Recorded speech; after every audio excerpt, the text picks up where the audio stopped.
Chapter 376. Li Hongyuan didn't say to accept, nor did he say to refuse. Prince Kong just minded his own business and let people send the beauties out. When Li Hongyuan saw them, his lips curled into a smile. Triplets were indeed triplets. Their identical faces were not a lie, and they were indeed quite beautiful. The only slight difference was probably due to their gender. 2 females and 1 male. He was lustful, and liked both men and women. This was a reputation he had created himself. However, he had never blatantly sent any male prostitutes to him. Due to his special use, he had once raised 2 or 3 in the courtyard. Prince Kong clapped his hands and smiled. I just knew that 6th brother would like it. Someone come, send the person to Jin Qin Wang Fu. Be sure to hand the person over to Jin Qin Wang Fei and let her take good care of the person. However, no matter what, it was sent by Ben Wang. There is no need to remind, I believe that 6th daimyo will settle the person down properly. Eldest imperial brother. Li Hongyuan opened his mouth to speak. Prince Kong waved his hand. 6th brother doesn't need to be polite.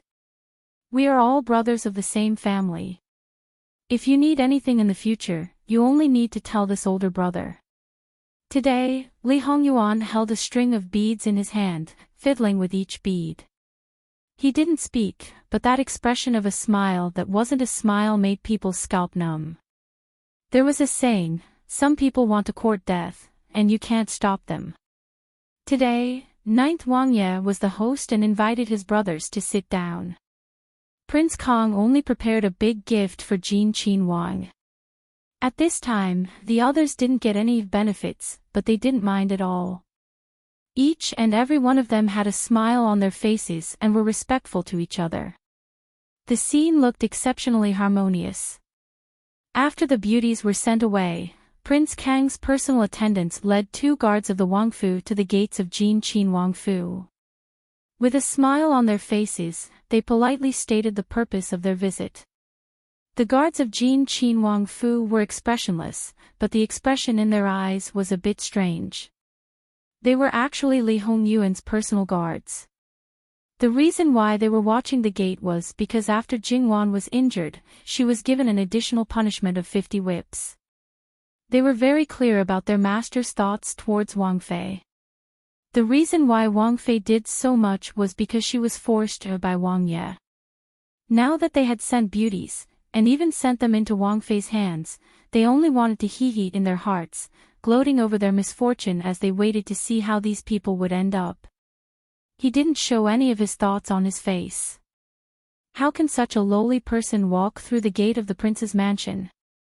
Send him to the Jiaomen. Prince Kang's personal attendant's face was a bit green, but in the end, he was still able to hold it in. Our family wants to serve our Wang Ye. This means, we would have to trouble Tong Bing Wang Fei Nyang to ask her to bring the person in. Is that possible? As for handing it over to Jin Qin Wang Fei, could it be that they really had to enter through the corner gate? This wasn't just about his own face, it was also related to his Wang Ye's face. Therefore, it would be easier to explain after returning. It wasn't that he didn't want to, but that he couldn't. Then you wait. Immediately after entering the gate, he called for a small steward to pass on the message back to the inner courtyard. It could be considered to be reporting layer by layer, so this speed really couldn't be fast. In addition, there were people who deliberately neglected them. By the time the message reached Jingwan, it had already been a while. Jingwan gave an "oh" with interest, her fingers lightly tapping the table. It was said that one is marked by the company one keeps. She was really influenced by Li Hongyuan. Qin Zhu, have people prepare a ceremonial stand. I want to go to Prince Kong Qing's Fu. Guards and the like, bring more. Although the people around Jingwan had different temperaments, none of them were stupid. What Jingwan wanted to do, they quickly understood and completely didn't feel that there was anything wrong with their Wang Fei doing this. Originally, Wang Ye and Wang Fei were just living their own lives. It was none of other people's business. Each and every one of them had to jump around and make a ruckus. They couldn't even clean up their own moo of land and still had to stretch their hands into other people's backyard. This kind of person clearly needed to be taught a lesson. If they didn't show some severity, they wouldn't know the immensity of heaven and earth. As time passed, they still didn't see any movement in Jin Qin Wang Fu. Being ignored like this, Prince Kang's personal attendant's face became worse and worse. However, this was after all the front gate of the living king of Hell's Wang Fu. He naturally didn't dare to be rash. If he angered the living king of Hell, their Wang Ye would still be beaten black and blue. Although he still had some face in front of his Wang Ye, in front of Jin Qin Wang, he wasn't even worth a fart. But this task wasn't completed, he couldn't go back. He forced himself to smile. Can I ask? Ask what? Wang Fei has her own ideas on how to do things. What should be done is done, there's no need to ask more. The Imperial Guard didn't say anything else and directly blocked his way. A certain Gonggong's heart was filled with resentment. What arrogance, even if she was a Wang Fei, she still had to have her own man to back her up. Otherwise, she was just a figurehead. Now, with Jin Qin Wang's face, let's see how long your Wang Fei can last. Thinking about it, he still had to force a smile on his face. We are servants, we naturally don't have the guts to ask about our master's matters. It's just that this matter isn't short, our Wang Ye. The Imperial Guard sneered, no one asked you to wait here. Not serving your master well, naturally it's your fault. His face was green and white, very wonderful. Just as he was about to say something, there was finally movement in the Wang Fu, so he closed his mouth. But this movement didn't seem to be right, the ceremonial racks were properly set up. Two groups of Imperial Guards, there were close to 100 people, followed by a row of servant girls and mama serving. Like stars surrounding the moon, they clustered around Jin Qin Wang Fei, who was dressed more casually, as she came out. Speaking of this, Jin Qin Wang Fei's attire really didn't match this kind of lineup. But Kong Qin Wang's personal attendant only felt inexplicable fear and trepidation, feeling that something bad was about to happen. As Jin Qin Wang Fei walked in, he hurriedly lowered his head. Jingwan walked in and stood in front of Kong Qin Wang's personal attendant. This servant greets Wang Fei Nyang Nyang. He hurriedly paid his respects. No matter how many twists and turns he had in his heart before, now he didn't dare to show it at all. You're sending beauties to our Wang Ye on behalf of your Wang Ye. Jingwan spoke softly, sounding warm and gentle, with a faint trace of laughter. Kong Qin Wang's personal attendant's legs and stomach trembled for no reason. He was clearly a completely different person from Jin Qin Wang. His words and actions could be said to be two extremes, but the feeling he gave people was so similar. Wang Fei Nyang Nyang, it's these people behind you. One man and two women. Kong Qin Wang is very thoughtful and considerate towards our Wang Ye. Kong Qin Wang's personal attendant didn't dare to answer. The things that Kong Qin Wang had repeatedly warned, don't mention saying it out loud, he didn't even dare to say it out loud. Jingwan smiled, all right, let's go. Go where? He couldn't help stuttering. He was so scared that he forgot the proper etiquette.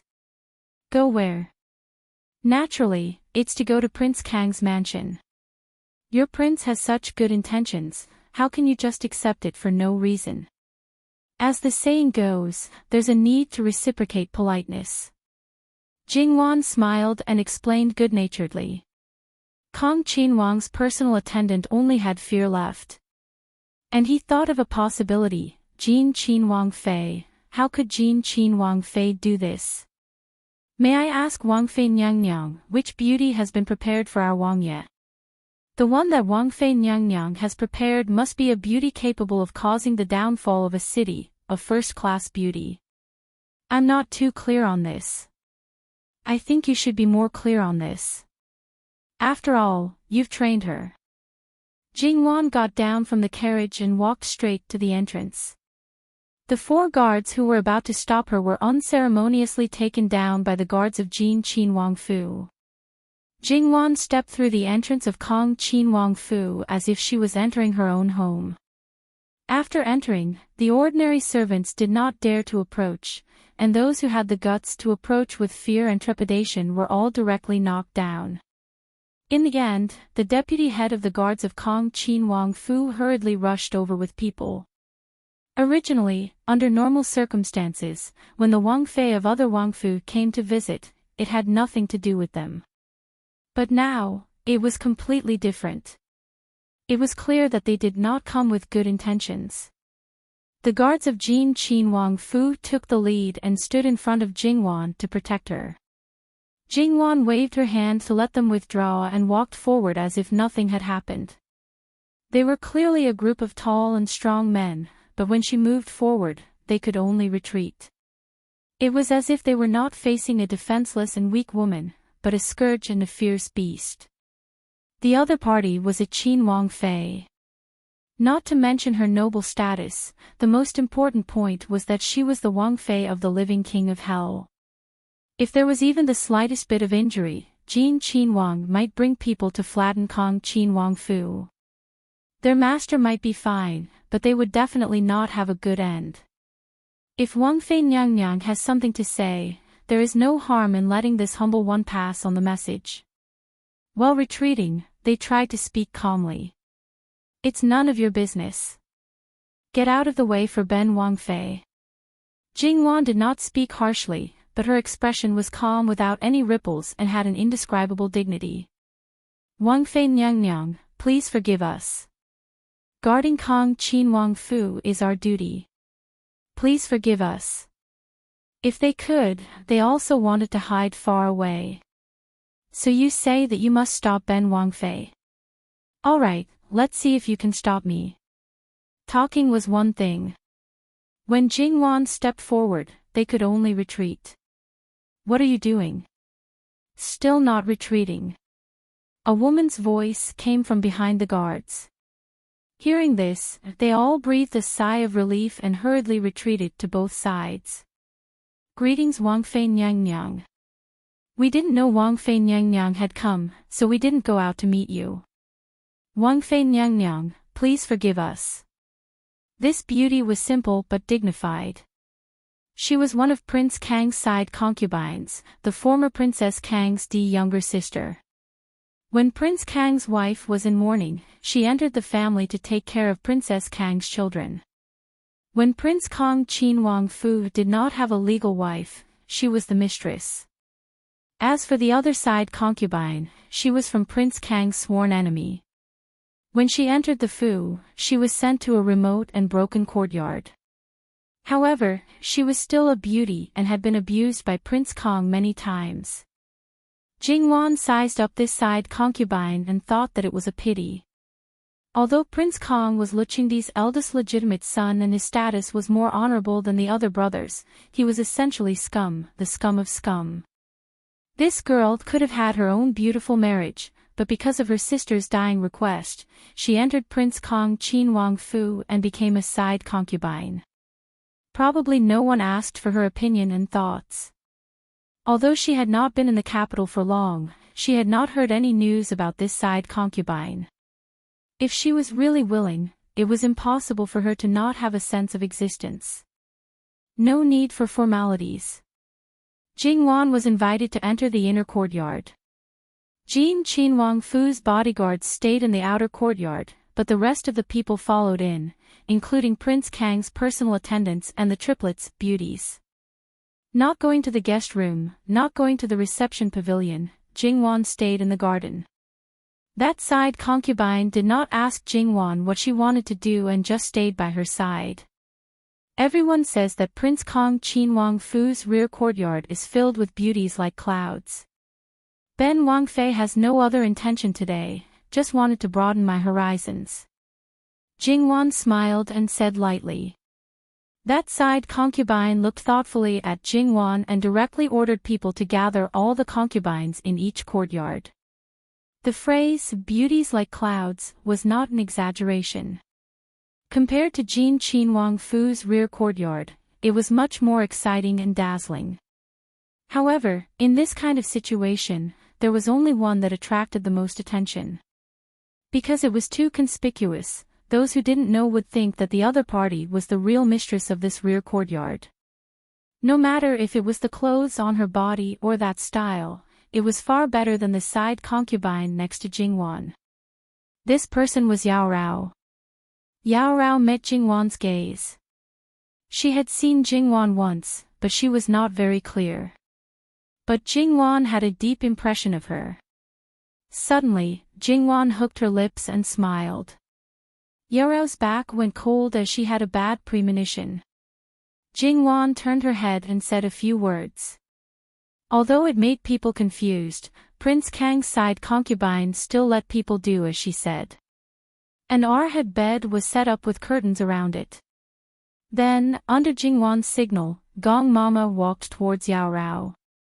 Yao Rao hastily retreated, and her maidservants tried to block Gong Mama, but how could they were slapped away by Gong Mama. And at that moment, Gong Mama clearly felt that those two maidservants were trying to fight back. Clearly they were martial artists. Gong Mama sneered in her heart, and didn't mind. She grabbed Yao Rao. The other concubines who were originally clustered around her were frightened and quickly retreated while screaming. Yao Rao knew that she could not avoid it. To avoid suffering, she followed Gong Mama's strength and walked away. Wang Fei Nyang Nyang, this concubine doesn't know if this concubine has. Yao Rao's question was still calm, but it instantly turned into a scream because Gong Mama tore her clothes in front of everyone. Yao Rao did not have time to say anything else and resisted in panic. Speaking of which, although she was originally a loose woman, it was different now. She must maintain her chastity in order to have a foothold in Prince Kong Fu.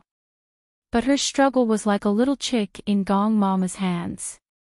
Yao Rao was stripped naked and thrown into the curtains. Then, Gong Mama pulled out the man among the three beauties. Jingwan's intention was self-evident. Many concubines looked askance and panicked in their hearts. No matter what method was used to train a man, he was a man after all. Gong Mama pulled him into the curtains and began to tear his clothes. For her, this kind of thing naturally did not matter.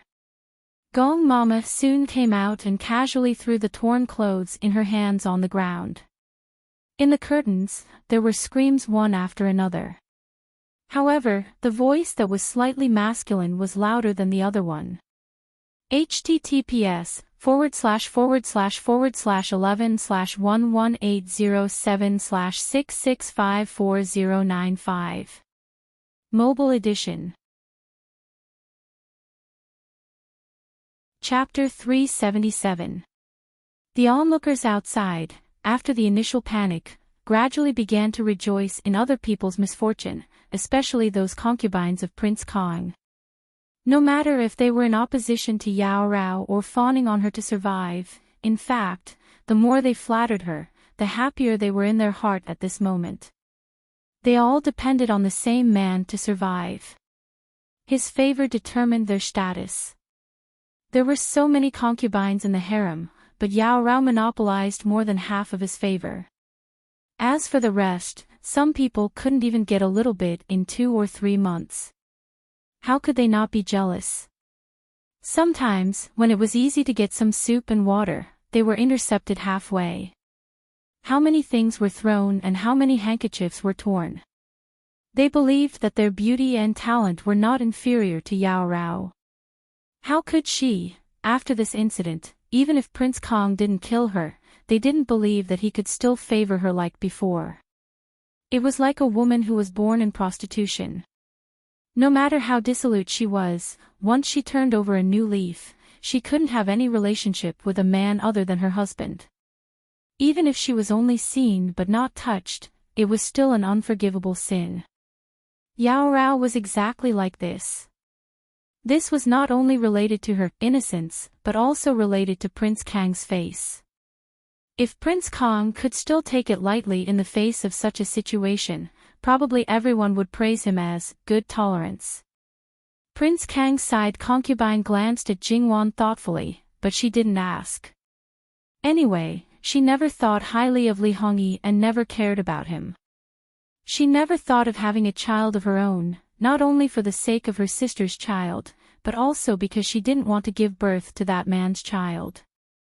Every time she talked about having a child, her family would say that she was sensible and considerate. In fact, it was a joke. They said that when the child grew up in the future, he would be filial to her and treat her as his biological mother. She would be the most honorable woman in the world.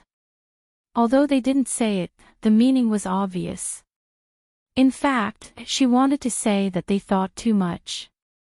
Even if Li Hongyi ascended to that position, he wouldn't be able to hold it for long.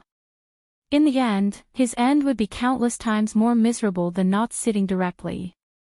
Moreover, there were some things that were said by their own people, but who knew how many times other people had said it? Thinking about it, it was meaningless. No one knew who could really reach that step. Maybe it was an unknown person, or maybe it was the most unexpected person. She had raised her sister's child with all her heart, and that was enough. It could be said that she had fulfilled their sisterhood. If there was a next life, they did not want to be sisters anymore. As for other things, whether the child she raised would be filial to her, it did not matter. She did not care at all. Among the people present, the one who had the biggest reaction was Prince Kang's valet, who was trembling like a sieve. Not only did he fail to complete the task assigned to him, but he also made such a scene. He could already imagine the scene where his master, in a rage, cut him into pieces. All that was left in his mind were these: over and over again, the gate of Prince Kang's Fu was blocked by the guards of Prince Kang's Fu, so even if they wanted to go out through the gate to report, they could forget about it. But other gates were not a problem. After all, when Jingwan did this, she didn't think that she would come and quietly leave, and then wait for Prince Kong to go to Prince Jin Fu to find trouble. It was better to solve trouble in other people's homes. Therefore, Jingwan was calmly waiting for Prince Kong to come back. Jingwan's current reputation as a jealous woman was quite big. Even Prince Kang Ce Fei, who did not leave the house, had heard about it. Once, Gong Qin Wangfei was considered one of the more powerful daughters-in-law of the imperial family, but compared to the current prince consort of Jin, she was really a small child in the presence of a great sorcerer. They were not on the same level. After all, the things that Gong Qin Wangfei did were far from being cleaned up in one go. She only flipped out in her own backyard, and to the outside, she still had to whitewash it. This one was happy and fearless even when everyone knew about it. Now that she did such a heinous thing in Prince Kang's Fu, she still had a smile on her face, without the slightest bit of a guilty conscience, as if what she did was nothing more than eating and drinking. On the other side, a guard of Prince Kang's Fu rushed to the 9th Wang Ye's Fu at the fastest speed. On this kind of day, he was drenched in sweat. When he was brought in, all the adult princes were present. Beauties accompanied them as they drank and chatted merrily. Of course, not everyone had a beauty by their side. When Prince Kong saw that the guards in his mansion were still panting and anxious, he felt that he had lost face for a moment. His face darkened in an instant. How can you be so flustered? What a scandal. The guard calmed his breathing. Wang Ye, that, Jin Qin Wangfei. He subconsciously glanced at Li Hongyuan. Everyone understood in their hearts. 8 or 9 out of 10, it was Jin Qin Wangfei making trouble again. They all looked at Li Hongyuan with a smile. Although they did not show it on their faces, they were ridiculing him in their hearts. On the other hand, Li Hongyuan was still the same, drinking happily and contentedly without the slightest fluctuation in his mood.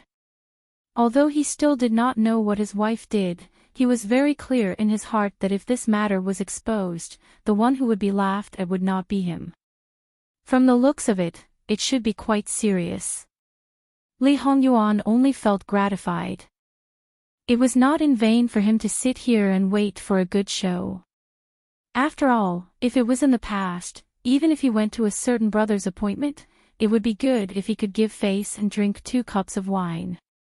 What are you hemming and hawing for? If you have something to say it directly. Everyone here is Ben Wang's brother, there is nothing to hide. Old 6, don't you agree? Li Hongyuan played with the small jade cup in his hand, smiling yet not smiling, indeed. Prince Kang's heart inexplicably jumped, as if he had a bad premonition.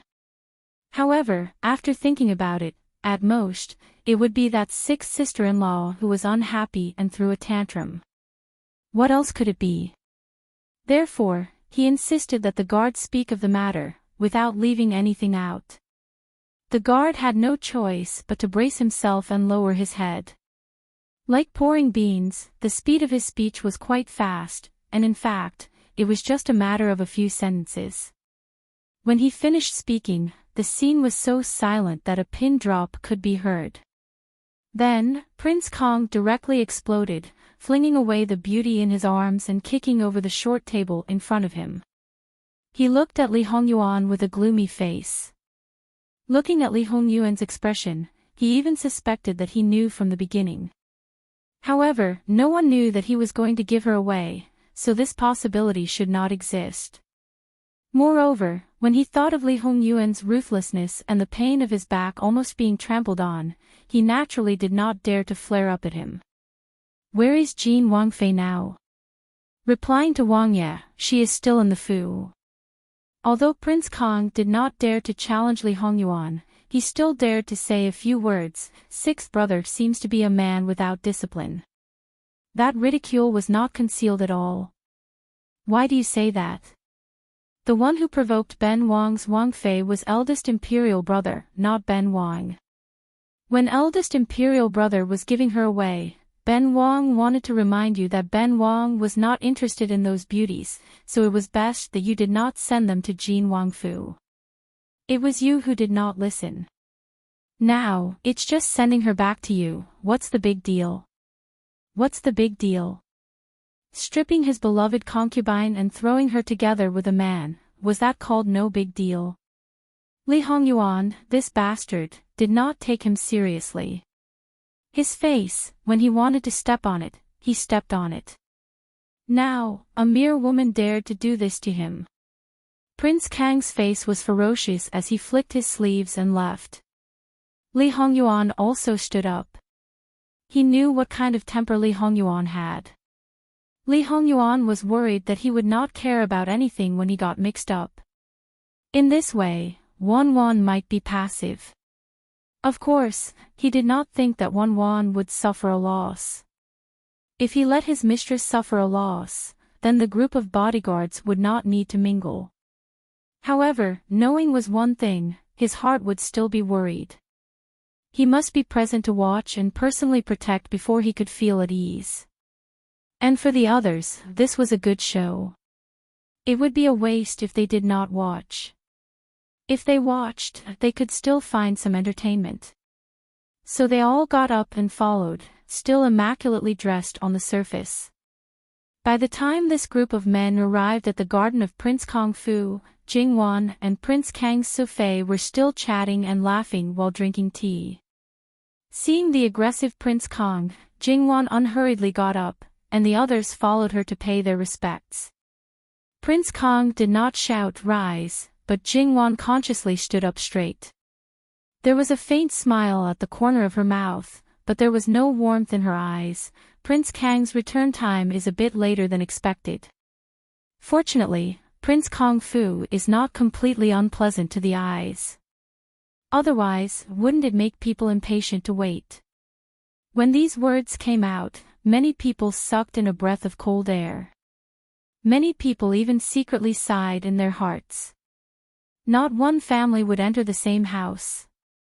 This degree of arrogance was comparable to Prince Jean. Prince Kang's face was distorted. He was obviously restraining his impulse to hit people. Today, We came to Prince Kong Fu to let Prince Kong know that unless our Wang Ye personally asks for the person, there is no need to take the initiative to give the person away.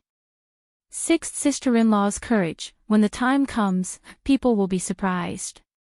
In the end, you are only Li Shi's daughter-in-law. The husband is the wife's leader, the 3 obediences and 4 virtues. Jingwan suddenly smiled and interrupted Prince Kong. In a flash, her face was cold. Prince Kong is sending a man to Didi's rear courtyard. What, do you want to commit adultery in Didi's rear courtyard? Do you want to go find the Empress for comment, or do you want to directly find Fu Wang for comment? This hat was a bit too big. Prince Kong gritted his teeth and said, a child molester can also be considered a man. Jingwan clapped her hands and smiled. If Prince Kong says so, then there is no problem. Mama, go, send in a few more of Prince Kang's concubines. The child molesters and concubines are a family, serving Prince Kong together. Presumably, in Prince Kang's eyes, it is absolutely a wonderful thing. https://11/11807/6654097. Chapter 378. Luo Shi, you dare. Jingwan raised a hand to stop Gong Mama. Why wouldn't I dare? Besides, Prince Kong himself doesn't care, so why get angry? Prince Kang's eyes were about to split open. No man would not care about this kind of thing. Behind him, Prince Kang's brothers all wanted to cover their faces with their hands. They really didn't want to admit that this was their brother, and that the Empress shrewd woman had given birth to him. Although Fu Wang wasn't particularly wise, he should still be considered normal. How could his son be a cripple? Right now, they were completely being led by the nose, all right. In any case, the first thing to do now was to remove something that was more conspicuous, wasn't it? However, they were quite happy to watch this kind of joke. They could even go into the palace and tell their Mufei. Then, they could also watch the Empress make a fool of herself. Oh. Then Prince Kong, why don't you tell me what you care about? Jingwan carelessly stroked her sleeves. Prince Kong was furious. Jingwan's attitude made him almost stomp his feet. He pointed at the curtain. What I care about? You still dare to ask Ben Wang what I care about? A man, a child molester isn't a man. Prince Kong, you said it yourself. It said that a woman's heart is like a needle at the bottom of the sea, but men don't seem to be outdone. If Prince Kong doesn't care about this matter, then it naturally means that I, as your sister-in-law, didn't do anything wrong. Then, your anger is unreasonable. But if Prince Kong does mind, then I can't help but suspect that you have ulterior motives. You dare to do something that even you care about in your younger brother's backyard. What are your intentions? The more she spoke, the colder her expression became. Prince Kong was blocked until he couldn't speak. So, after all was said and done, it was all his fault. If he said that he didn't mind, his backyard would probably be seen as a den of lust. If he did mind, then he intended to harm his younger brother. He couldn't get angry over the former, but if he got angry over the latter, others would only get angrier. Whatever they did was reasonable. In the end, this Jin Qin Wang Fei had trampled on his face and caused a ruckus in his Wang Fu. But he had to come and apologize and settle the matter peacefully. Thinking of this, Prince Kong, who was burning with anger, lost his mind and raised his hand to slap her. Jingwan was also on guard against him. She subconsciously took 2 steps back. Prince Kang's first slap did not succeed. He wanted to do it a second time, but someone grabbed his wrist. Prince Kong screamed in pain, thinking that his wrist was broken. Li Hongyi, do you think I'm dead? You dare to attack this princess in front of this prince. Li Hongyi's voice was so cold that it could drop ice shards. Prince Kong wanted to break free from Li Hongyuan's grip, but his little bit of strength was not enough. Moreover, he was in so much pain that he could not exert any strength. It had already become a habit for them to pretend to be brothers. Now that they saw this scene, the other brothers naturally came forward to mediate. Li Hongyuan's cold gaze swept over them. Li Hongming and the others seemed to be frozen. That gaze was too obvious. It was clearly saying that if they dared to interfere, then they were asking for it. To be honest, these brothers, including the sickly fifth prince, had also eaten at Li Hongyuan's place. However, compared to the others, it was nothing. It was nothing at all. Because the loss they suffered at Li Hongyuan's hands was too painful, they really could not summon up the courage to continue. In the end, Li Hongyuan was different from Jingwan. Jingwan took a roundabout route, while Li Hongyuan was simple and crude. However, his method could not be imitated by others. Because what he could do, others could not do. Jingwan saw that it was about time. She took 2 steps forward and held Li Hongyuan's other hand in a place where others could not see. Li Hongyuan tilted his head and glanced at her. He did not say anything and let go of her hand. The hostility in his eyes did not dissipate much. Li Hongyi rubbed his wrist that seemed to be about to break. He looked at Li Hongyuan and could not hold back the hatred in his eyes. He said sarcastically, "Sixth brother has no scruples about men and women. They have been raised together since a long time ago. If he wanted to commit adultery, he would have done it long ago, right? Look at what Prince Kong is saying. Those things in the past were thrown away after 7 days at most. Can things that have been thrown away still be considered masters? No matter how messy they are, it can't be considered our Wangye's. Just like the beauties that our Wangye sent out before, could they still be considered our Wangye's? Prince Kong received the most, right? Could it be that he still thought that they were our Wangye's women when he gave them the rights? Don't make me laugh to death." Jingwan said sarcastically. Prince Kang's face turned green and white. When men are talking, when is it a woman's turn to interrupt? Old Sixth is awe-inspiring in front of us brothers, but his own woman is riding on his head. Jingwan made no attempt to hide her TSK. Prince Kong is right. As a woman in the inner courtyard, it's not good for her to argue with men. Of course, there are people around. A man using a woman's means. Thus, if he is caught by a woman, it's his own fault. He deserves it. Lady Luo, what do you mean? Jingwan looked at Prince Kong with a fake smile. What I said. As she said this, her eyes swept over Li Hongming and the others. Besides, I didn't mention names. Someone came up to answer. Is he admitting that he did something? The others listened. No matter what, Li Hongyuan did not spend much most of the time, but when his mouth was venomous, he could make you so angry that 1 Buddha left your body and 2 Buddhas ascended to heaven. Jin Qinwang Fei's ability to insult others was enough to make people vomit blood. She clearly meant to implicate them, but they did not dare to answer. Originally, for a man to argue with a woman, he was at a disadvantage. If he really did not let it go, he would lose all face.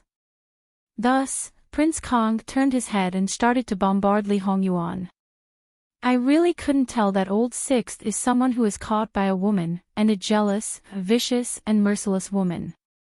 Let's not talk about whether you lose face as a man or not. If Fu Wang finds out, this elder brother can see it. Finding a bunch of excuses to make trouble in Ben Wang Fu, in essence, it's just not tolerating people. Looking at it this way, her scheming is really impressive.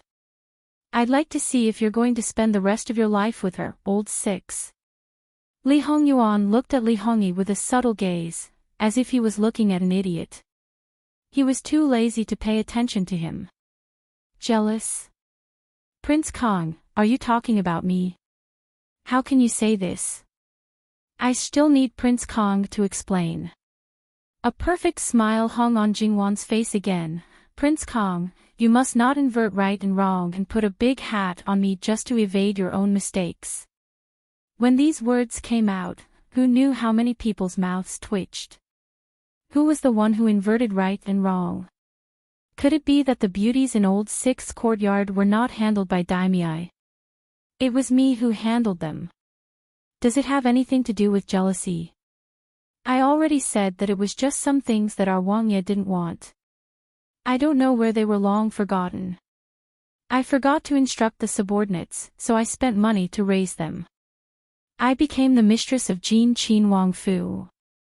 Cleaning up some useless and wasteful things, how could it be related to jealousy? It's true that Jin Qin Wang Fu is rich, but that didn't come from the wind. The places that should be frugal still need to be frugal, Jingwan said as she looked at Li Hongyuan in confusion. Wang Ye, could it be that this Chia has done something wrong? Li Hongyuan put his hand to his lips. At this moment, he actually wanted to laugh a little, but he still cooperated with Jingwan and continued to act. Wang Fei is not wrong. So, Prince Kong said that I'm jealous. Where did this conclusion come from? As for this ruthlessness, I don't know when I became ruthless and merciless, directly beating people into meat paste. Some dirty water shouldn't be splashed. I've only ruined my reputation, but the person who splashed dirty water, I don't know what they've ruined. These words, in some people's ears, couldn't stop their hearts from jumping. This had a deeper meaning. Since Prince Kong wants to distort the facts, then I can only find Fu Huang to reason with. At that time, don't say that I, as a daimyo, didn't give face. There's one more thing that I need to let you know. Whether I'm jealous or not, it's up to our Wang Ye to decide. He didn't say anything, but the people outside are chattering. It's unreasonable. Or do you all think that the living king of hell is someone that I can control? Everyone looked at Li Hongyuan. What he said was indeed very reasonable. How could a woman easily deal with someone that even the emperor couldn't control? Li Hongyuan was actually a little helpless at this moment. It was originally a very serious matter, but it seemed that his wife had almost resolved it, and she even used his name. Well, on this point, he was really wronged. He was clearly controlled by his wife, but he was very obedient. Forget it, there was no point in haggling over this. No one would believe it. Who told his reputation to be so deep-rooted? It was difficult for him to turn over a new leaf. It's quite boring. Let's go back. At this moment, Li Hongyuan seemed to have lost all his anger, as if he wasn't the one who wanted to kill people just now. Jingwan nodded slightly, but before she left, she still looked at Li Hongyi. Does Prince Kong have anything to say? Prince Kong sneered. Ben Wang's actions are upright, but it seems that I pitted sixth brother and sent him a few beauties. It's just that I wasn't considerate enough. Even in front of Fu Huang, Ben Wang will say the same thing. The others nodded slightly in their hearts. And, some of the water in his brain was finally poured out. Jingwan expressed her understanding, then I don't have to go in front of Fu Huang to comment on anything. Prince Kang's smile deepened, still carrying mockery and complacency, as if saying, "What can you do to me?" The others wanted to facepalm again. Please, look at the situation clearly. The curtains haven't been removed yet, and your beloved concubine is naked with a man inside. It's just that she won't go in front of Fu Huang, but this might not be a good thing. Since Jin Qin Wang Fei could do such a thing in Prince Kang's Fu, then she might do something even more outrageous. Then it's better to go directly in front of Fu Huang and completely settle the matter. Sure enough, Jin Qin Wang Fei had a smile on her lips, her eyes cold. No matter if Prince Kong wasn't considerate enough or did it on purpose, I'm sure it's the latter. Prince Kong doesn't treat a child molester as a man and doesn't care, but this Wang Fei cares very much and is also very angry. Prince Kong, just watch, this matter isn't over. Then, Jingwan looked at Li Hongyuan, a smile overflowing from the bottom of her eyes. It came from the bottom of her heart, gentle and affectionate, and she even took the initiative to pull Li Hongyuan's hand. "Are we leaving now?" Li Hongyuan nodded, ignoring the others, and pulled Jingwan away. And the people brought by Jingwan also crouched down and left with their masters. Prince Kong stood in the same place, his expression a little indescribable. The good show was over, so Li Hongming and the others also took their leave. Even if Li Hongyi wanted to eat them up, it didn't dispel their good mood. The unrelated people left, and then only their own people were left. Their faces were cut, and they were ridiculed to death. They had no road ahead, no door behind. They couldn't do anything to those people, but couldn't they deal with a group of lowly servants? Her entire person seemed to be shrouded in dark clouds, gloomy and sinister, looking exceptionally terrifying. Almost everyone's legs trembled. But Prince Kang's secondary consort was like an outsider. She crouched down and was about to take her leave. She only said that it had been a while, and she should go see the child. He knew that he wasn't in her heart, and also felt that she actually looked down on him, laughing at him like an outsider. Prince Kang's eyes were red from the provocation. Like a wild beast that had lost its mind, he grabbed the other person's neck. "Slut, you also dare to look at Ben Wang like that, you also dare." All the servants were frightened. Their legs went soft, and they knelt down on the ground, trembling. It should be known that they had always respected this secondary consort, not only because she took care of the little heir, but also because Prince Kong gave her face. Enchanting Rao was so favored, but she couldn't shake this secondary consort's position. Now that she was crazy and wanted to strangle the secondary consort to death, then they were naturally nothing. You clearly could have stopped it, but you let things develop to this extent, making Ben Wang be humiliated and laughed at by those good brothers. Ben Wang thinks that Ben Wang has taken good care of you, but you actually dare to treat Ben Wang like this? Since your heart isn't in Prince Kang's mansion, Ben Wang will fulfill your wish and send you to hell. Prince Kang's secondary consort's face was faintly green, and she only felt abnormally uncomfortable. However, although there was pain on her face, she didn't struggle, and her eyes could even be said to be calm. The more Prince Kong looked at her, the more he was an eyesore, and the strength of his hand was increasing. "Lord Father, what are you doing? Quickly let go of Aunt." Prince Kang's 7 or 8 years old legitimate eldest son was like an angry cub, rushing straight up and punching and kicking his father. "Let go of my aunt, let go of my aunt. You bastard, bastard, I'm going to tell Imperial Grandfather and Imperial Grandmother. You bastard angered my mother to death, and now you want to strangle my aunt to death. Quickly let go of me, let go." Prince Kong kicked his son away, and the hatred in his heart grew stronger. Even his own son saw him as an enemy. The little heir got up and pounced over, grabbing Prince Kong and fiercely biting him. He was so fierce that he was determined to bite off a piece of flesh from Prince Kong. Prince Kong was in so much pain that he let go and slapped his son. The little heir glared fiercely at him like a wolf cub, even though his face quickly swelled up and his ears hurt and buzzed.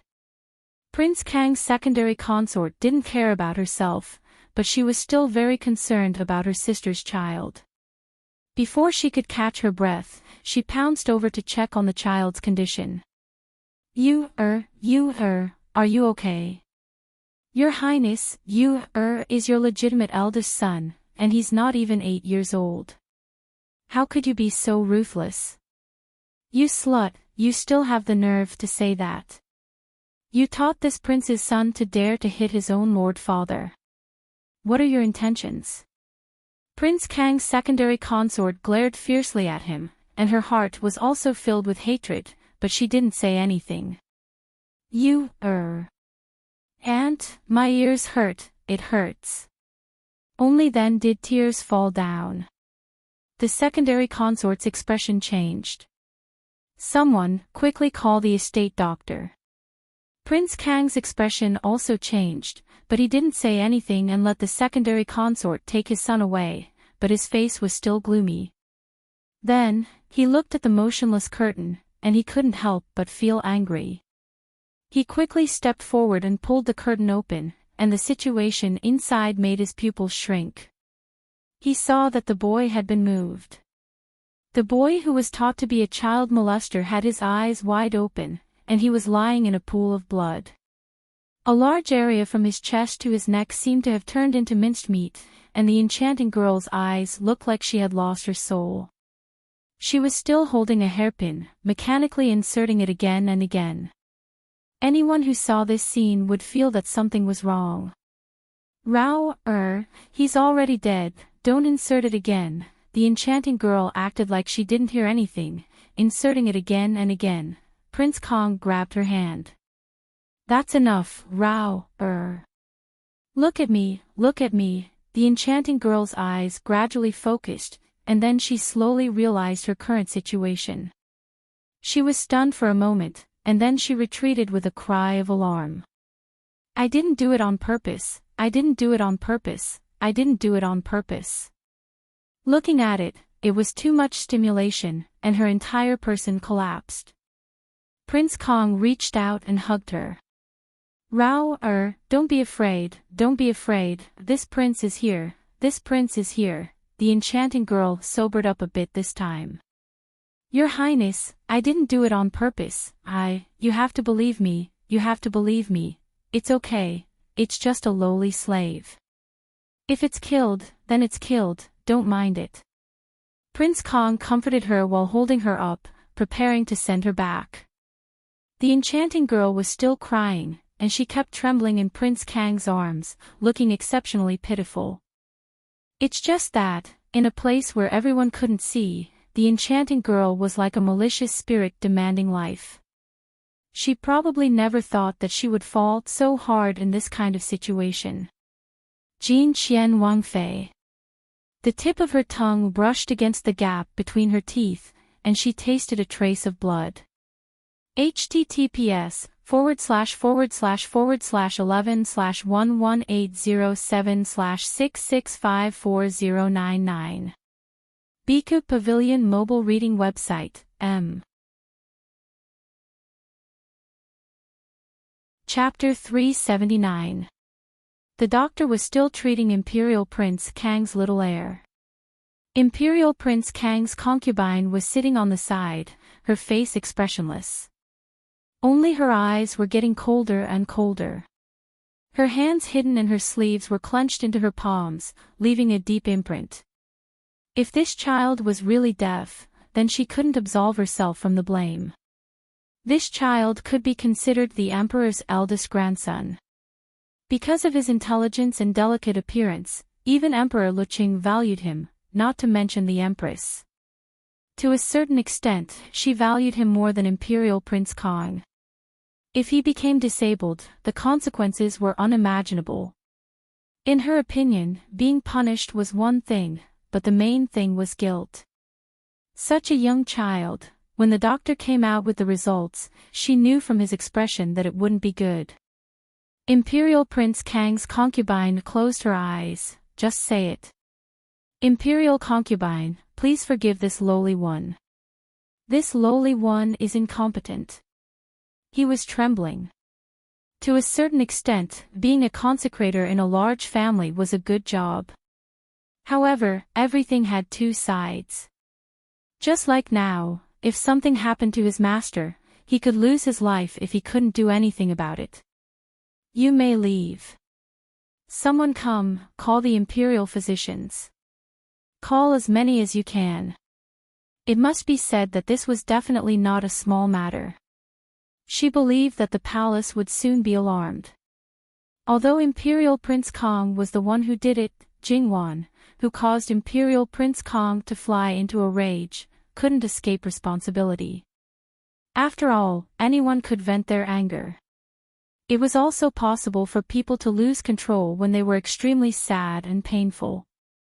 However, the person who called the imperial physicians hurriedly left Imperial Prince Kang's residence. Not long after, Li Hongyuan received the news, and the carriage from Imperial Prince Jin's residence slowly arrived at the prince's residence. Might be deaf. Li Hongyuan was a little surprised, but his expression didn't change at all, as if it wasn't a big matter. On the other hand, Jingwan couldn't help but frown and clench the handkerchief in her hand. Li Hongyuan reached out to hold Jingwan's hand. "Don't worry, I'll take care of everything." Jingwan shook her head. "I'm not afraid of being implicated, but I feel that Imperial Prince Kong is really, even a vicious tiger wouldn't eat its cubs. How could he be so ruthless?" "Ah, Yuan, you heard it too. He was coaxed by a concubine and didn't even care about the child. Children are treasures bestowed by the heavens. If you don't cherish them, this kind of person should die without descendants." Jingwan's expression was exceptionally cold at the end of her speech. Li Hongyuan gently stroked Jingwan's back. Li Hongyi is naturally irritable and impulsive. He does things without thinking. He often loses his mind over small matters. Even if the Empress and others help him deal with the aftermath, he often leaves behind traces. In this prince's opinion, if it wasn't for the Empress's protection, he would have been gnawed to pieces in the palace. Speaking of which, he is particularly confident in himself. It's just that he relies on his identity as the eldest son of the D family and believes that the throne is naturally his. Cut off one of his wings, and then anyone can crush him to death. What is Yuan going to do? Jingwan looked at Li Hongyuan, knowing that she had some plans. Just make the Empress sick for a while. Li Hongyuan said lightly. Jingwan was horrified. Looking at Li Hongyuan, her eyes were filled with disbelief. This man's skill was so great that he could control the harem in his hands. It must be known that the harem was balanced, and there was not only one family that was dominant. Moreover, those women were not to be trifled with. You don't have a biological mother, but your adoptive mother and your own son. If you can control the harem, then what else can the others do? If they want to get rid of Lu Qingdi, whether alive or dead, it's a very simple matter. At this moment, Jingwan's expression was written all over her face. Li Hongyuan laughed. "It's not that exaggerated. If it really reached that level, all of this would have been over long ago. It's just that some arrangements can be used once, but it can't be used a second time." Jingwan nodded. "So that's how it is. Since that's the case, it must be a very secret arrangement. It's only used at the critical moment. There's no need to waste it now. When is it critical, and when is it a waste? There's no absolute definition of this. Wan, don't think that it's because of you that your husband is taking action. You think that this is a waste of opportunity. In fact, whether it's me or those brothers, what we do is essentially the same. We either strengthen ourselves or weaken others. It's only a matter of time to use some secret pawns now. It's enough as long as we can achieve our goal. Perhaps now is the best time. Besides, compared to you, any secret and critical arrangement of the Emperor doesn't matter. It can be used or abandoned." Although Jingwan faintly gave Li Hongyuan a supercilious look, her slightly red cheeks and ears still revealed her true feelings. Li Hongyuan reached out and pulled her into his arms. His little sweetheart was still so thin-skinned. He was clearly telling the truth, and absolutely didn't mean to say any sweet words deliberately. Every time, she would feel embarrassed. Why did she find someone to love her so much? If it were him, Wan would say pleasant words all day long, and he would also accept them without batting an eyelid. They quietly rubbed each other's ears for a while before they got down from the carriage. "Since you think it's not a problem to do this now, I won't say anything more. But, if the secret pawn is used, will it be dangerous?" "As long as it's a secret pawn, from the beginning, they should be aware that they will be executed after being discovered. Wan, you should also understand this." Jingwan was silent. Indeed, no matter what kind of background, spies, moles, and secret pawns were all extremely dangerous things. We should take care of their families more. At least, if they were to sacrifice their lives, they should have no worries. Li Hongyuan sighed softly, but he didn't say anything. He was a black-hearted person from head to toe. He didn't care about human lives at all. In fact, his brothers and many superiors were all like this. As long as they could achieve their goal, a few people dying was nothing at all. They wouldn't even frown. However, this matter wasn't so serious this time. Don't worry, no one will die. The reason why we didn't use it a second time is to avoid being discovered. After all, this person is a little special. Under normal circumstances, her life won't be sacrificed. Jingwan was slightly surprised. Who else in the palace would not be willing to sacrifice their lives for her? Lu Qingdi didn't need to mention. If he wanted to do something to the Empress, it wouldn't be so troublesome. Moreover, if this person could order the Emperor around, he wouldn't need to worry about anything. Then, there was Noble Consort Su.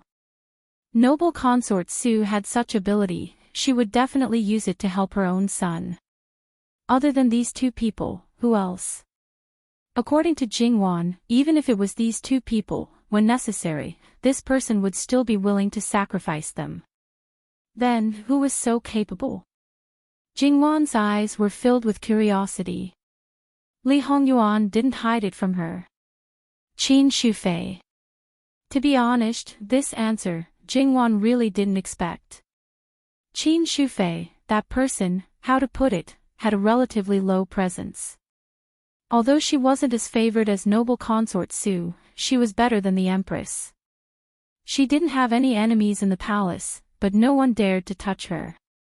Although she didn't have any children, the Gong Prince could be considered half an adopted son. Her maternal family also supported the Gong Prince on the surface. However, the struggle for the throne didn't seem to affect her at all. No matter how you looked at it, she seemed to be a relatively special existence in the harem. Compared to the Empress and Noble Consort Su, she was more relaxed and carefree. Compared to the other concubines, her position was more stable. After coming back this time, I should have paid a visit to Noble Consort Su, but because of an accident, I couldn't go. I have to find a time to pay a visit. At the same time, she wanted to see if there was anything special about this Qin Shufei. I'll go after this matter. In fact, it doesn't matter. Wan, you don't have to worry about it. Qin Shufei won't have any grudges. In fact, I want to know more. Yuan, what's the relationship between you and Noble Consort Su? No matter how you look at it, you two shouldn't be related at all, but she can be used by you. If you say there's nothing between you two, no one would believe it. Jingwan looked at him, her face almost saying, still not telling the truth. How should I put it? In fact, it was Qin Shufei who took the initiative to find this prince before this prince left the palace. The reason for this is unknown. In the beginning, Qin Tianming was already in the palm of my hand. Because my methods were more violent, generally speaking, no one would be happy. I didn't care. I wasn't cultivating him as a confidant.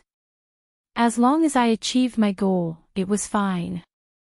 It was just that when I didn't know, Qin Shufei mediated between us. After that, Qin Tianming's mood became better. Even if he was tortured by me, he didn't complain. Qin Shufei is a very smart person. I suspect that the reason Qin Tianming was able to sit in the position of Left Commander-in-Chief was because of her. Otherwise, Qin Tianming would not have told Qin Shufei such a big thing. In the imperial harem, if Qin Shufei wants to compete with Empress Sun and Noble Consort Su, it's more than enough for her to stand on three sides. She might even have the upper hand. If she was willing to help Old Fourth definitely wouldn't be like this now. So, Yuan doesn't know much about Qin Shufei. It's only based on the surface. To a certain extent, she's the one who hides the deepest. It's not a problem to say that. Then, is she reliable? Based on her understanding of Li Hongyuan, if he didn't know very well or had something that could be used against him, he wouldn't easily use her. It doesn't matter. Regardless of whether Qin Shufei is reliable or not, it has nothing to do with me. If she really has any bad intentions, Wan, you have to believe that before she does anything, I will let her know the consequences of boarding this prince's ship and going against this prince. Speaking of which, it had been many years. Although Li Hongyuan had never trusted Qin Shufei had never deliberately done anything. It was just that Li Hongyuan occasionally needed her to cover up. Qin Shufei was always watertight. Although he didn't completely trust her, she was quite useful. Jing Wan was relieved. After all, if Qin Shufei really hid it well, then it would be good if she didn't have any bad intentions. Once she had bad intentions, she would be quite dangerous. Therefore, she had to be on guard. Speaking of which, under normal circumstances, unrelated people wouldn't help others for no reason, especially this kind of matter that concerns their lives. Before you left the palace, you shouldn't have shown any signs. Even the Gong Prince has a higher chance of winning than you, so there's no reason for him to bet on you. Could it be that Qin Shufei actually has a request, and only you can achieve it, so she came to you? Who knows? In fact, in Li Hongyuan's impression, the Qin Shufei of his previous life was basically the same as in this life. The only difference was that in his previous life, he didn't have any interactions with Qin Shufei. When the dust finally settled, because she didn't participate in the struggle for the throne, and because of her relationship with Qin Tianming, Li Hongyuan didn't touch her. After ascending the throne, she was the only grand imperial concubine, and had been raised in the palace. It could be said that she was the woman with the highest status in the palace. However, she didn't interfere in the palace's affairs at all, living in seclusion. She was simply an invisible person. If she didn't appear at important palace banquets, outsiders wouldn't even know of her existence. Occasionally, Li Hongyuan would wonder if Qin Shufei was the same as him, having a second chance in life. After a long time, it didn't seem to be the case. If she really had foresight, why didn't she do anything? However, Li Hongyuan didn't completely deny his guess. If she really was the same as him, then she should also know about his situation. After all, the changes he made could be said to be earth-shattering. She was just a harem woman, there was no need for her to do anything.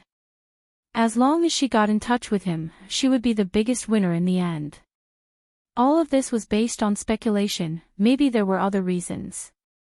Li Hongyuan wasn't interested in getting to the bottom of it. As long as it didn't interfere with him, then it didn't matter what Qin Shufei's situation was. It's just that this statement seems a bit far-fetched. Don't think so much, as long as it doesn't interfere, who cares? You're right. Originally, I had a backup plan for Imperial Prince Kong, but now it doesn't seem too good to continue. Gong Zhou's identity changed from being hidden to being revealed. Back then, we made detailed arrangements, so there's no problem with his identity. Later on, you can send people to Imperial Prince Kang's residence. Gong Zhou's medical skills are there for all to see, he's better than many of the imperial physicians. You can show your attitude enough, and even if you continue to do something to Li Hongyi, you won't get involved with you. So, whatever you want to do, you can do it freely. It's one thing to give face, but I'm afraid that Imperial Prince Kong won't accept it no matter what. The pitiful one will only be the child. Li Hongyuan wanted to say, so what if the enemy's child died? Forget it, if I really said this, Wan would feel terrible. And his father weren't of the same mind, so it's fine to keep him. If he becomes a scourge in the future, then just get rid of him. I'll enter the palace and directly look for Imperial Father.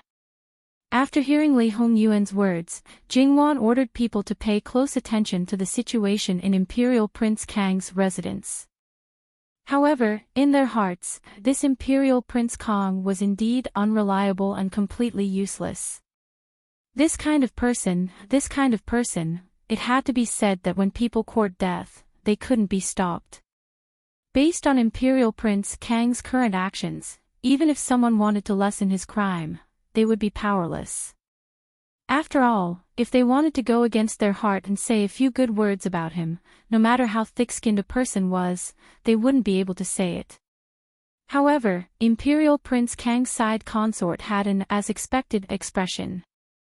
"How is your situation? Please ask the Darren to come up with a plan."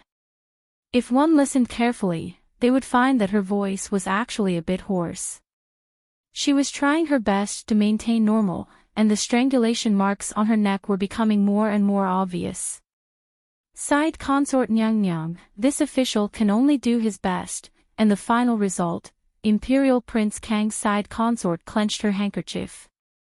Her unfinished words were very clear, asking the Darren to do his best. As it should be. The people in the palace had to go back to report and invited the imperial physician to go with them. The situation of the legitimate emperor's eldest grandson still required him to personally report to the emperor. "Master, outside the Fu, Imperial Prince Jin's personal attendant brought a man. It is said that he is a Fu doctor brought back from Jiangnan." According to him, Imperial Prince Jin personally praised his medical skills.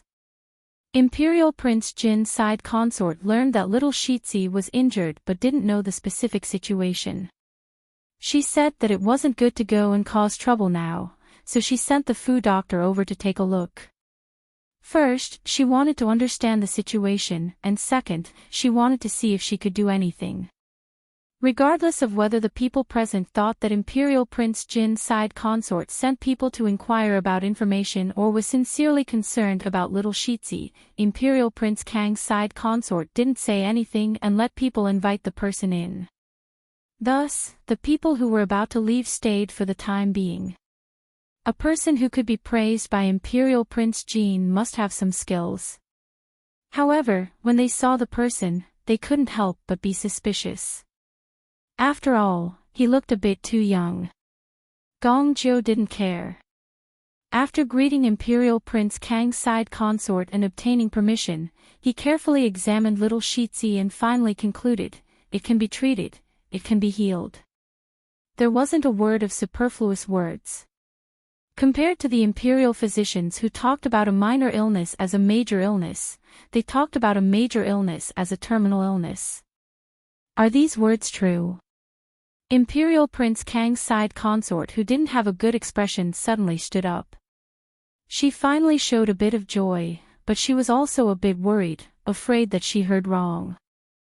"You, this young man, have a big tone." The imperial physicians were unhappy. The result of their diagnosis was that little Shitzi wasn't completely deaf. This was already the best result. A young man dared to be so insolent. Gong Zhou didn't pay attention to them at all. He only clasped his hands in front of Imperial Prince Kang's side consort. "This small one doesn't dare to speak rashly when it concerns little Shitzi." The imperial physicians shut their mouths. Indeed, this kind of thing, no one dared to carelessly boast. "Then we will have to trouble the physician. If you need any medicinal herbs, just say it. If the food doesn't have it, the palace will definitely have it. Wang Fei sent this small one here with this intention. Since this small one can do it, this small one will definitely do his best." Gong Zhou wrote the prescription and then performed acupuncture. During the process of his acupuncture, the other imperial physicians all picked up the prescription and looked at it. It must be said that these people's medical skills weren't bad. At a glance, it seemed that there was a lot of potential. Looking at Gong Zhou again, there was some change in their expressions. It must be said that they weren't people who were jealous of ability. Although it was indeed a bit shameful to be compared to a young man, now was not the time to care about this. One after another, they went to see Gong Zhou perform the acupuncture, suspecting that they were secretly learning from him. Seeing that Gong Zhou ignored them, they just stood there motionless. Imperial Prince Kang's side consort saw the attitude of the imperial physicians and her heart became more relieved. She hurriedly called for someone to get the medicine. As for the imperial physicians, the more they looked, the more fearful they were. This young man was really daring to give birth to needles. If it were them, even if they knew that it could be treated like this, they would not dare to do it. Should it be said that they were really old and had stayed in the imperial hospital for too long, that they were overcautious in everything? Those who should return to the palace still returned to the palace, but for the time being, they didn't bring along the imperial physicians. As for what they would say when they returned, in front of their masters, they would naturally speak the truth. They didn't dare to be biased, and even more didn't dare to add oil to vinegar or delete anything. Mu Gonggang also walked around and then returned to Jin Qin Wang Fu. Jingwan had also been waiting for the news. When she learned that Imperial Prince Kang's heir could recover, she was greatly relieved. As for Imperial Prince Kang's actions, she really didn't know what to say.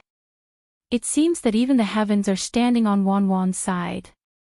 It was Li Hongyi who sought death. Li Hongyuan's tone was indifferent. Li Hongyuan's heart was thinking more about that woman, Yao Rao. Li Hongyi would most likely push all the blame onto her head, saying that it was her who seduced Li Hongyi to commit adultery in broad daylight, disregarding the imperial grandson. Whether it was for the sake of face or something else, in this case, Yao Rao would most likely be executed. If that woman were to fall like this, it would really be too unjust. But as far as Li Hongyuan knew, he feared that it wouldn't be that easy. Speaking of which, Yao Rao was indeed unlucky. Not only was she unknowingly tricked by Jingwan, she only thought of retrieving Imperial Prince Kang's favor and neglected other things. The result was that she was even more unlucky. https://www.yanguiwaiwo.com/11/11807/6654101 www.yanguiwaiwo.com yanguiwaiwo.com. However, it was unnecessary to talk about this now. The key was how to minimize the possible negative consequences.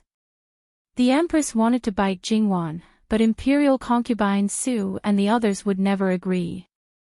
If they really tried to drag each other down, her son would not have a good ending. Therefore, she could only let that lowly servant bear the greatest blame. The Empress opened her eyes and ordered the people around her to make another trip. They had to deal with some matters before the Emperor's people to express their attitude. There were not many people in the imperial harem who expressed concern and pity for the little child. Even if they said, "Ah, so pitiful," it was with a strong sense of schadenfreude. It would be best if the eldest grandson of the Emperor was dead, let alone deaf.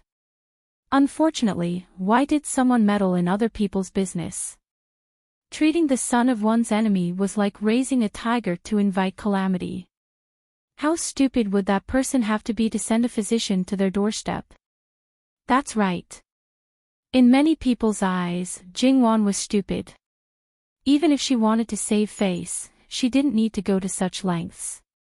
If the eldest grandson of the Emperor was disabled, Prince Kang's bargaining chip for the throne would be greatly reduced. Prince Rui was also powerful.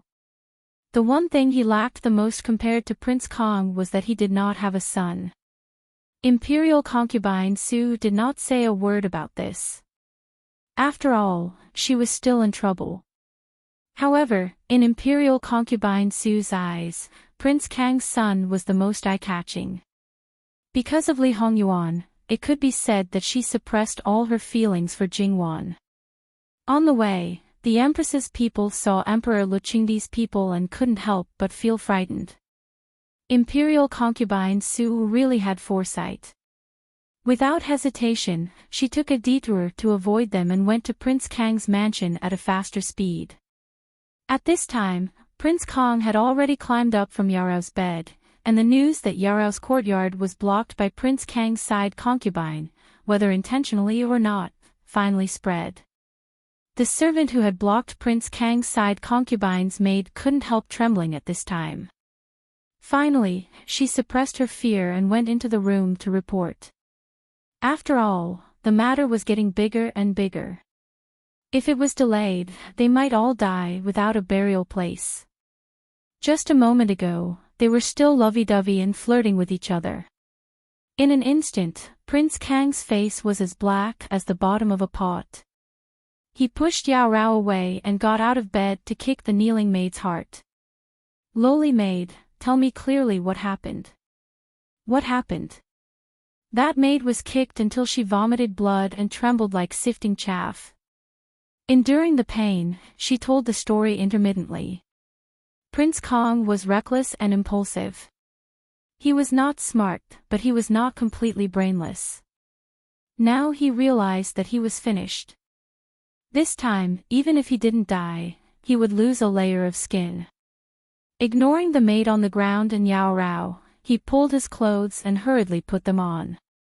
Without even wearing shoes, he rushed to his son's courtyard. Yao Rao, who was lying on the bed, had an unusually gloomy expression. She didn't expect that not only did she fall once, but before she could completely get up, she fell for the second time. And this time, it would not be so easy to get up. Yao Rao had been struggling for many years. If her brain wasn't enough, she would have died long ago. She was very clear about her current situation. Li Hongyi, that waste, would absolutely not be able to protect her. She didn't dare to have a bit of luck. Yao Rao came down from the bed. She didn't have a single thread on her body. She didn't seem to feel cold at all. She directly walked in front of the maid and also kicked her. Not only that, she also stepped on the maid's neck. "The concubine sent someone, why didn't you inform me?"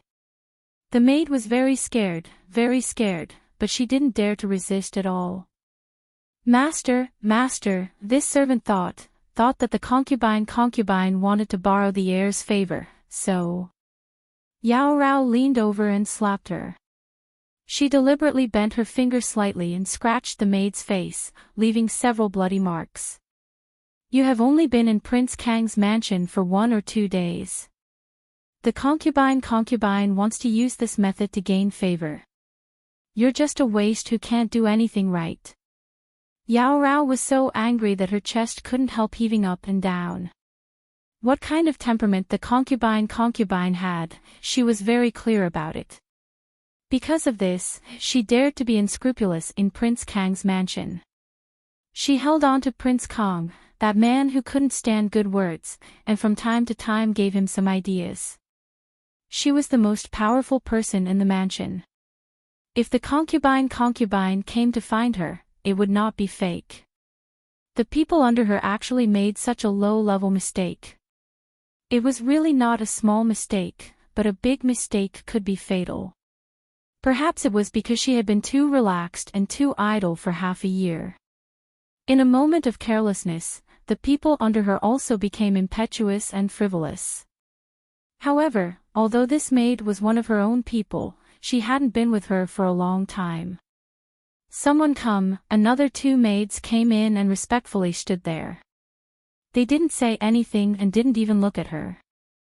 "Help me and this cheap maid change our appearance," Yao Rao coldly said. She didn't ask where these 2 people went before. She wanted to save her life now, so she could only use this method. The maid on the ground suddenly opened her eyes wide. She was very clear about what was going to happen next.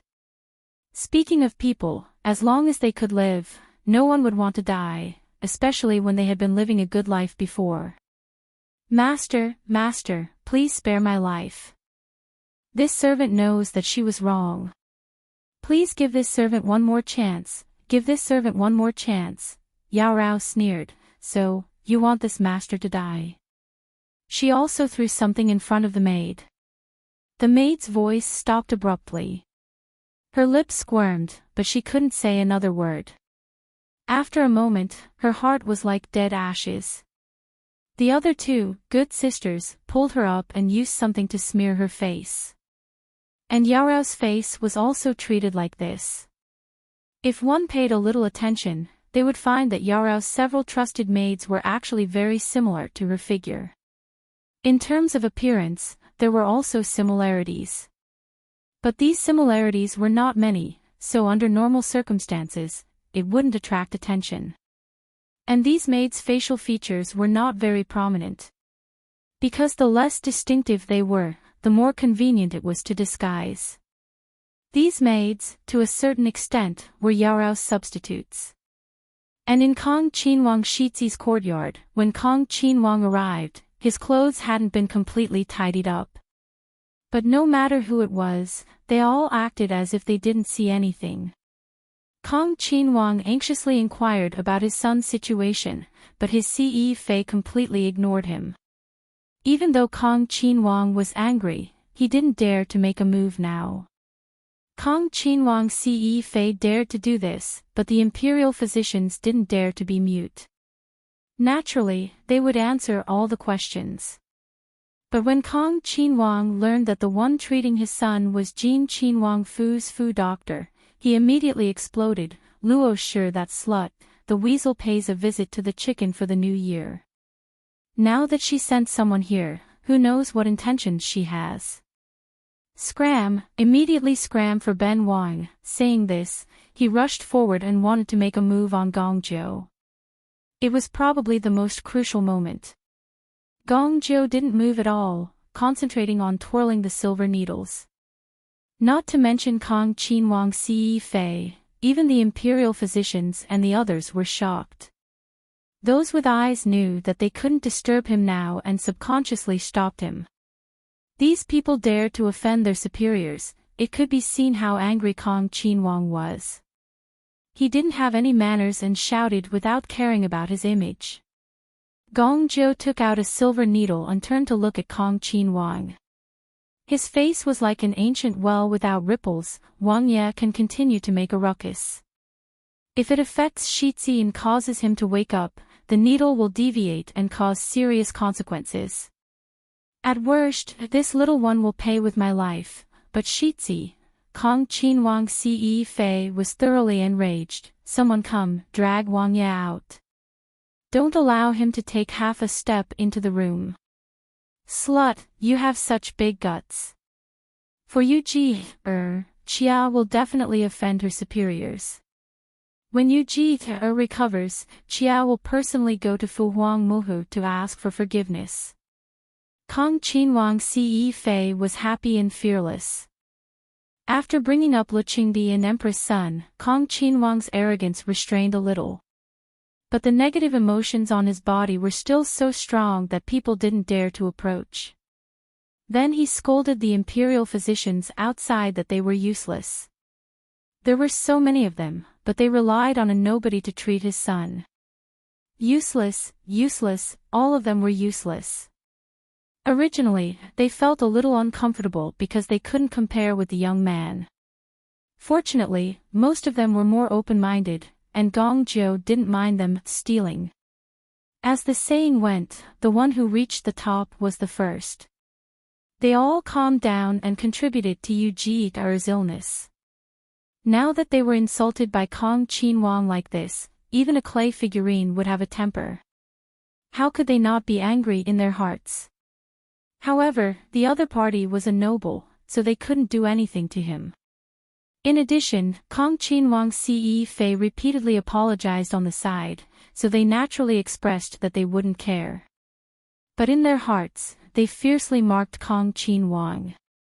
"You, Kong Qinwang, better be healthy forever, otherwise."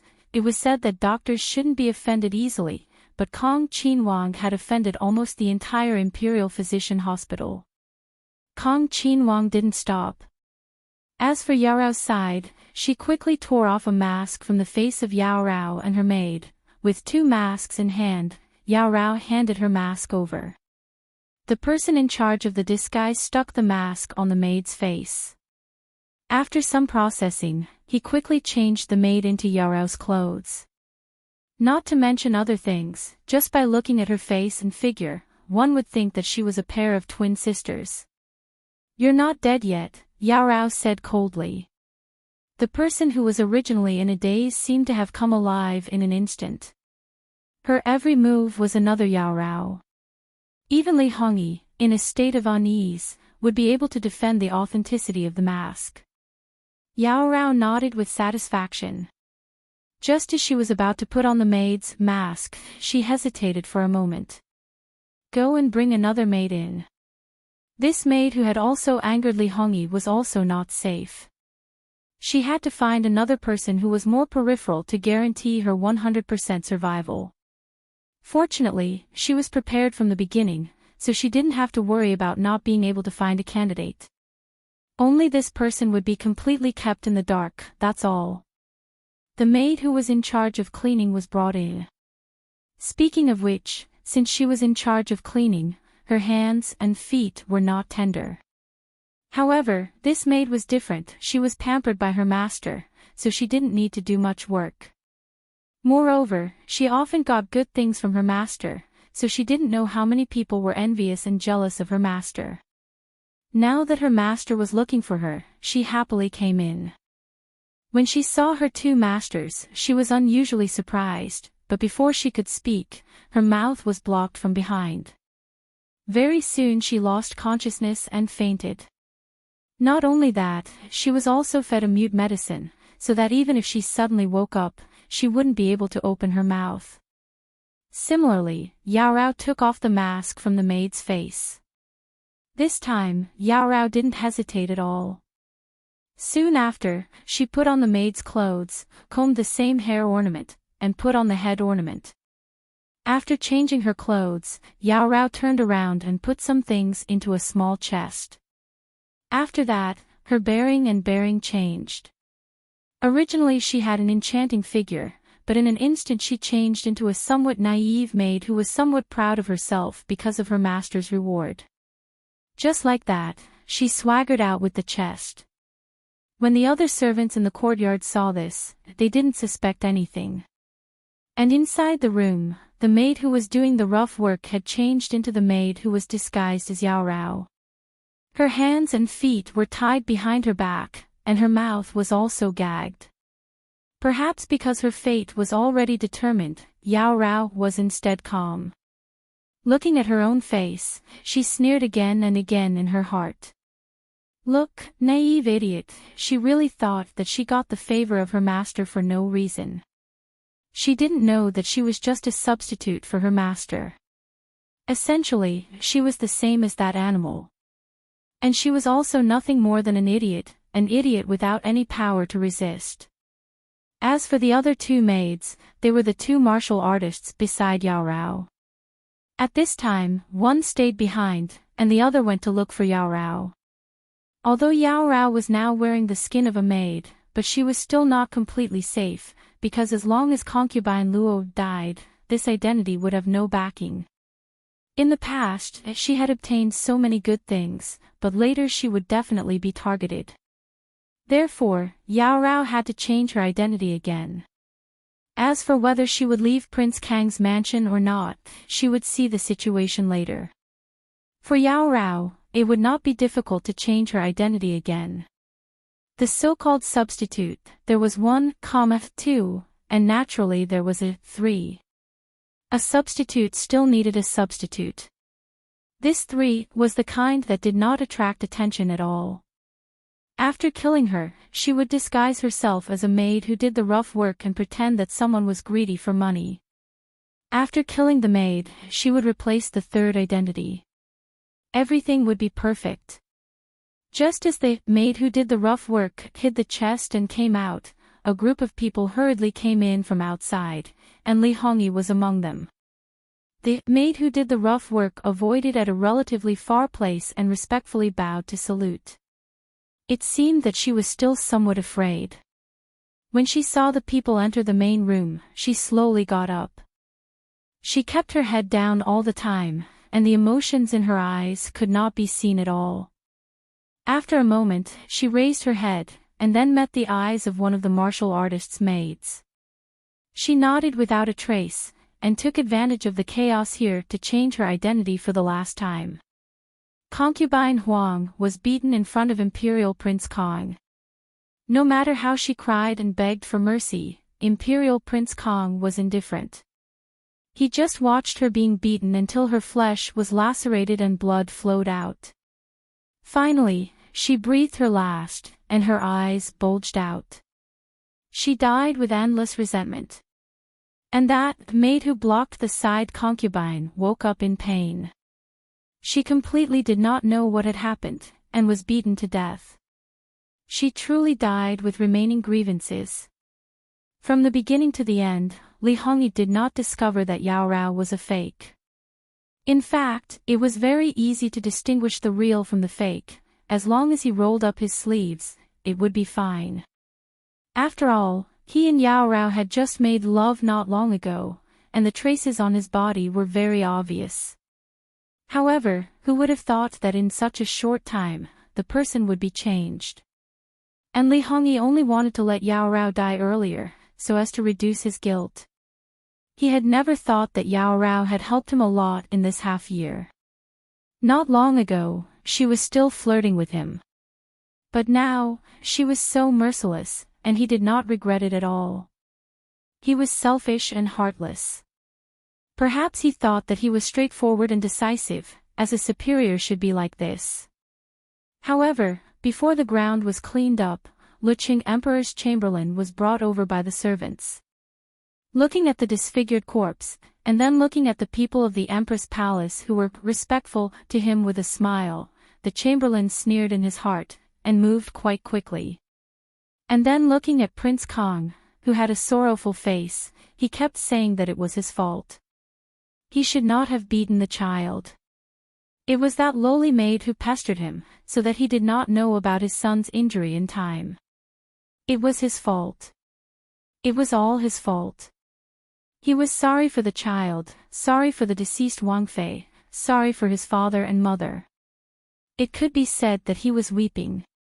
However, Luqing Emperor's people just watched the play calmly, and for a time, Prince Kong could not continue his act. Until the end, Luqing Emperor's chamberlain leisurely passed on the verbal order. As expected, Prince Kang's face was distorted, but this was his father's words. No matter who he was angry with, he did not dare to be angry with his father. Even if he disobeyed the Empress, he could not disobey Luqing Emperor. He kicked, alluring corpse twice. It was all this bitch's fault. It was too easy to beat her to death like this. He completed the plan of knocking people out with medicine as fast as possible. Although it did not take long to make the mask, it could not be obtained immediately. While his subordinates were waiting for the masks to be made, the rough maid came out to keep watch, which was quite open and aboveboard. By the way, she expressed her fear to everyone, as well as the panic after losing her backer. But everyone who saw her was originally afraid of the bloody scene, but in a flash, they had evil intentions. Concubine Rong had given this girl many benefits: gold, silver, jewels, silk, satin, rouge, face powder, and even the ridiculously expensive things in the Rouge Pavilion were given to her. A rough servant girl was actually able to stay in a room all by herself. This treatment was even better than a first-rate servant girl. How could people not be envious? It wasn't that no one had suspected why concubine Rong didn't directly promote her since she thought so highly of her. Instead, she stayed as a servant girl. However, all of their suspicions were thrown out of the window when they saw those treasures. After Enchanting Rao finished her performance, she reckoned that it was almost time for her to leave, and some of the maidservants followed after her. Concubine Rong calmly tore off the mask on her face, but the moment she turned the corner, she changed her mask and turned in another direction. The people who followed her looked and confirmed the direction of the target. However, when they turned the next corner, a person rushed up. They only felt darkness in front of their eyes and wanted to retreat. The next moment, they felt something was wrong. The straight tip of a knife was pointed at their abdomen. When people were facing a threat to their lives, they could often erupt with their most terrifying potential. There was no doubt that the rough maid who had been tampered with was far from a match, and then fell in a pool of blood. And the servant who killed the maid, before she could recover, heard a scream from the side, which immediately attracted more people's attention. It was too late to hide. Although the person who screamed was not Yao Rao, who was wearing someone else's face, that person was attracted by Yao Rao. It could be said that in the end, Yao Rao still cheated Prince Kang. After all, there were still a lot of things in Prince Kang's mansion. Adding in the matter of the servant being snobbish and forgetting righteousness at the sight of profit, the maid who had just lost her power was targeted by others and then killed inhumanely. To put it lightly, it was not strict enough. To put it seriously, how could one sweep the world if one did not sweep the house? In short, it was an additional crime. A servant who was beaten to death by a master and a servant who was killed by a servant were both dead, but the meaning was completely different. If the former died, no one would say anything. If the latter died, then so be it. If the latter was investigated, then it could even alert the capital government. Prince Kang and the people of the two big shots in the palace had not left yet. This murder was simply under his nose. The shadow in Prince Kang's heart was probably already incalculable. Prince Kang was straightforward and decisive this time. He simply did not ask the cause and effect. The murderer was directly beaten to death. As for the explanation, he simply did not give the murderer a chance to speak. Together with the person who was killed, plus the previous two, they were wrapped in a mat and transported out of the city to the mass grave. Until now, everything that Yao Rao had planned was settled. Because Prince Kang did not investigate, the whole thing could be said to be flawless. However, was it really so? She would not know that in fact, someone had been watching her in the dark. In fact, everything she did was in fact seen by someone. After all, they were servants. It did not matter if two of them died. The two eunuchs in the palace did not say a word. However, when they returned, their master would certainly know. Not to mention anything else, at least, Lu Qingdi would certainly remember him in his heart. Under the eyes of the people coming and going, Prince Kang finally took a look at Lu Qingdi's eunuchs, gritted his teeth, and knelt down. This action shocked many people. After looking at each other in dismay, they buried their heads and did their own things, pretending that they did not see it. It was not something they could join in on, nor was it something they could watch as a joke. Now they were enjoying it, but later, they might lose their lives. When the people of Yuguber's outer family rushed over, they were originally furious. However, when they saw Prince Kang, regardless of whether it was the anger in their hearts or the words that were on the tip of their tongues, they all swallowed them back down. They were stuck in their chests and became more and more unhappy. After this period of fermentation, they basically knew everything that they needed to know about this matter. Next, it was basically the time for the families to send their greetings and care. After that, Prince Kang's glorious deeds would probably be known to everyone. Jingwan was also preparing, but her preparation was perhaps not the same as others.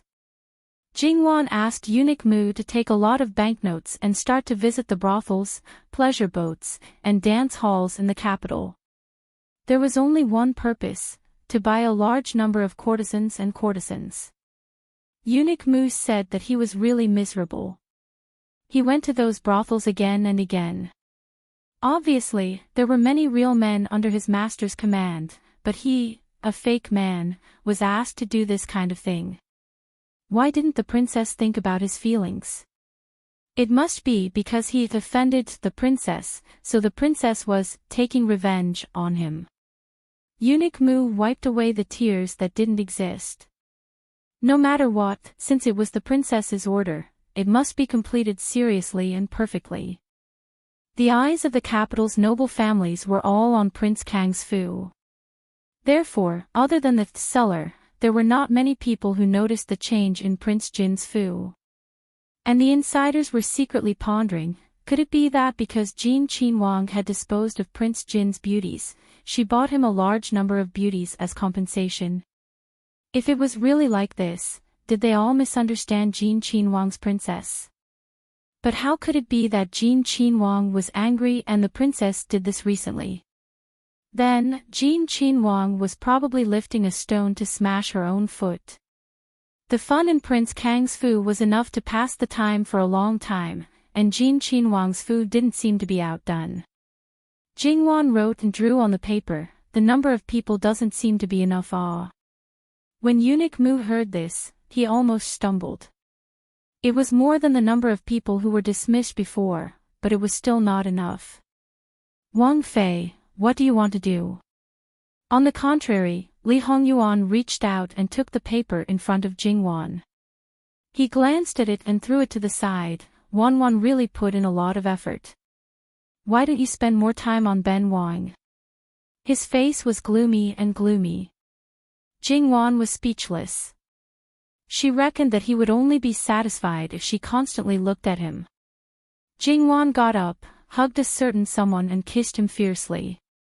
Seeing that a certain someone was so well behaved, it didn't matter if she coaxed him a bit more and was a bit more tolerant.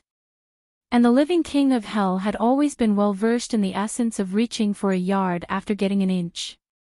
And the final result, everyone knew, so there was no need to say anything more.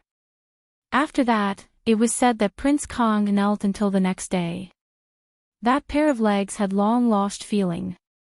If it wasn't properly treated, he might become a cripple. And according to the information that Jingwan received, this was Gong Zhou's handiwork. He suppressed Prince Kong Shizi's condition under the condition that his injuries weren't affected. In any case, his methods were brilliant enough that no one could see through it. And even if a certain imperial physician noticed something, he would absolutely not say it out loud. However, in order to prevent Prince Jin from using this as a ruse to gain sympathy, Gong Zhou gave him 2 more patches of medicine. Naturally, he wouldn't be so kind as to let him recover without leaving behind the root of the illness. It was just that he used strong medicine and left behind hidden dangers. In the future, if there were any problems with that knee, it would be very easy to cripple that pair of legs. Prince Kong might not necessarily appreciate Gong Zhou's kindness. However, if Gong Zhou wanted a person to be alive and kicking, there were still many ways. Because everyone was watching, even if Prince Kong wanted to pretend, he wouldn't be able to continue. Jingwan very much wanted to say, sure enough, like master, like subordinate. This heart, liver, and lungs were all thoroughly black. Yuji's condition has clearly stabilized. Is the palace going to start settling this matter? Jingwan asked Li Hongyuan. And, it's about time. If you want to send someone off, you can send them off now. Receiving Li Hongyuan's affirmation, Jingwan beamed and nodded her head. She was a bit like a bad little fox. She felt that she was becoming more and more naughty. Li Hongyuan was rather fond of this small appearance of hers. Thus, a string of pink sedan chairs, beating gongs and drums, headed towards all of Prince Kang's legitimate and non-legitimate in-laws' families. The degree of liveliness was comparable to a grand wedding ceremony. The male masters of those families, as long as they hadn't separated from the family yet, from those who had just reached the age of marriage, to those who were so old that their teeth had fallen out and were paralyzed in bed, each of them had at least one beauty. And it was sent in the name of the living king of hell. Not accepting. That was not giving Prince Jin face. Were they waiting for Prince Jin to personally come or what? https://11/11807/6654106. You're tuning into the LoveLore Library YouTube channel. We're so grateful for your support and don't forget to subscribe to join us on this incredible journey through captivating stories. Your generosity through donations truly makes a world of difference, as it's the primary source of revenue that allows me to expand and enhance this channel for you. Thank you from the bottom of my heart for being a part of this adventure.